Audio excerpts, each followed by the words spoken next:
Too many options can be overwhelming. With a variety of cruise ship cabin choices, it can be difficult for travelers to figure out what stateroom best suits their needs. That's why U.S. News consulted cruising experts to get their recommendations on how to make researching and booking a cruise cabin easier. Whether you're looking for a family-friendly cabin or you're traveling solo, you can find a cruise cabin that meets your price point and expectations. Read on for top tips and tricks for selecting the right stateroom for you. Identify what's important. The best way to start searching for the right cruise cabin is to know your preferences, according to Colleen McDaniel, senior executive editor at Cruise Critic. Are you a night owl? Are you likely to spend most of your time away from your cabin? Or are you somebody who wants to relax and spend time in your cabin? That will help you figure out the cabin type, she says. According to McDaniel, if you plan to spend most of your time away from your cabin, you'll likely want to book an interior or ocean view room. Meanwhile, a suite or balcony room can accommodate those who seek more space and a private terrace.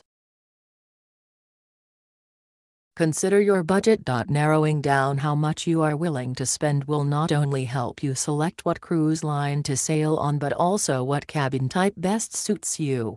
Inside cabins are generally the most affordable stateroom type, and while these cabins may receive criticism for their small size, John Heald, brand ambassador of Carnival Cruise Lines, describes them as superb.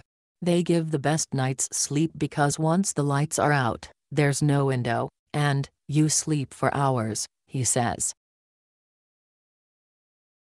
Consult a travel agent. Travel agents with cruising expertise can offer helpful insight for first-timers trying to decide on the perfect cabin. They can provide the insider knowledge and recommendations to match guests with the right cruise line and the right stateroom for their individual needs, based on family configuration and budget, says Camille Olivier, Senior Vice President of Sales for Norwegian Cruise Line. McDaniel also recommends hiring a travel agent as they can assist with research and make booking much easier. The Cruise Lines International Association, a cruise industry trade group that promotes and educates travelers on cruising, offers a handy tool to search for travel agents. Beware of the location. There are certain areas to avoid on a cruise ship if you're seeking a restful night's sleep. You don't want to be below the theater, below the galley or below the pool deck because there's a lot of activity all the time there, McDaniel says. She recommends consulting the ship's deck plans to find a cabin with stateroom decks above and below the room. McDaniel also advises steering clear of rooms near the elevators, even though the location may provide some convenience. People congregate around elevators and stairways, they have conversations, elevators ding. It can be kind of a noisy spot to be, she says. Weigh seasickness concerns. Those who suffer from motion sickness should book midship cabins on the lower levels of the ship, since that's considered the most stable area on a cruise ship. That said, newer ships really are very stable. Many people don't even feel the movement, McDaniel says. Heald and Olivier also say today's modern cruise ship technology allows for smooth rides, so cruisers shouldn't let that affect their cabin choice too heavily.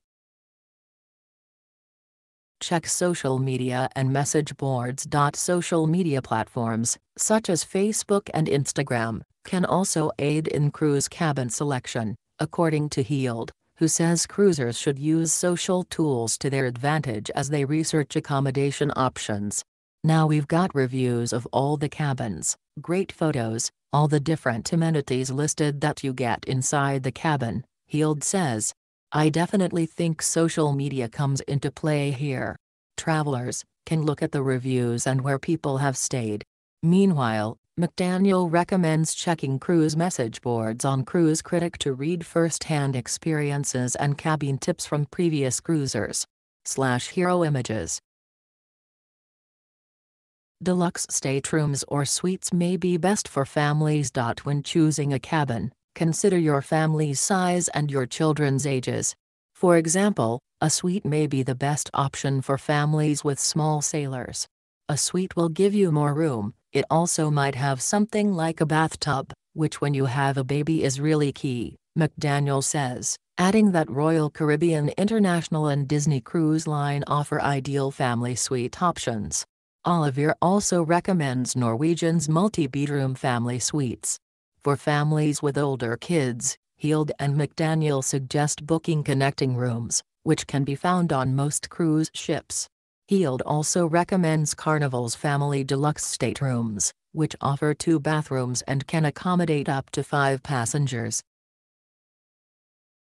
Groups should seek variety. If you're traveling in a group, look for ships that offer a variety of cabin options, McDaniel says.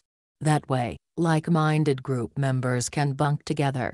Some travelers might need to stay on a tight budget or are concerned about the possibility of seasickness and want a midship cabin on a lower level, while others may really want to experience a balcony cabin.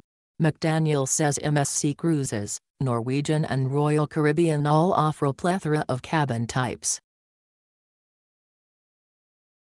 Specialty cabins are best for solo travelers. Some cruise lines cater to solo travelers with specialty staterooms built to accommodate 1 passenger.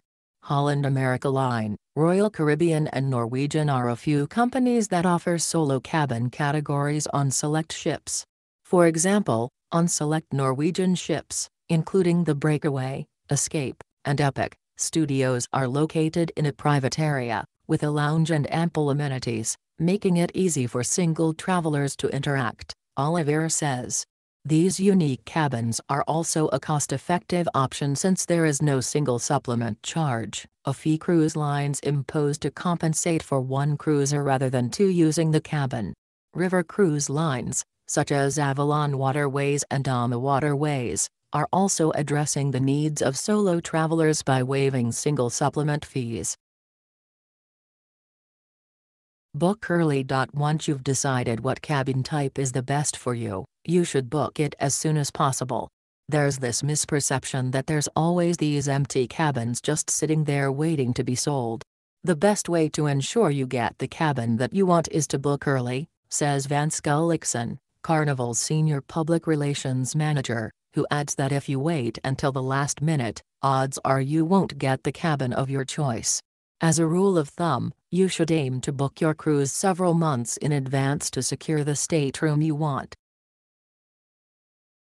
Don't expect an upgrade. Many first-time cruisers may wonder if they can score a cabin upgrade either before or after boarding. But this practice is not as common in cruising as it is in the hotel industry, since most cruise ships sell to capacity. Unlike at a hotel where guests are always coming and going, on a ship, everyone boards at once and leaves at once, so there isn't opportunity to move staterooms, Oliver says. However, cruisers who book a guarantee cabin, where they're assured the room category they booked, might be able to snag an upgrade if the cabins at the category level sell out and they get bumped to a higher category. Cruise lines such as Carnival and Seabourn offer this option. Splurge if your budget allows. For many travelers, a cruise vacation offers the perfect opportunity to treat yourself and enjoy some time off. If you can swing it, Heald recommends splurging on a balcony stateroom. I always try to tell people if it's in their budget that they try and choose a balcony, because one of the best things about cruising is the sound and the sights and the smell of the sea, Heald says. However, Heald cautions, once you book a balcony cabin it's hard to go back to inside,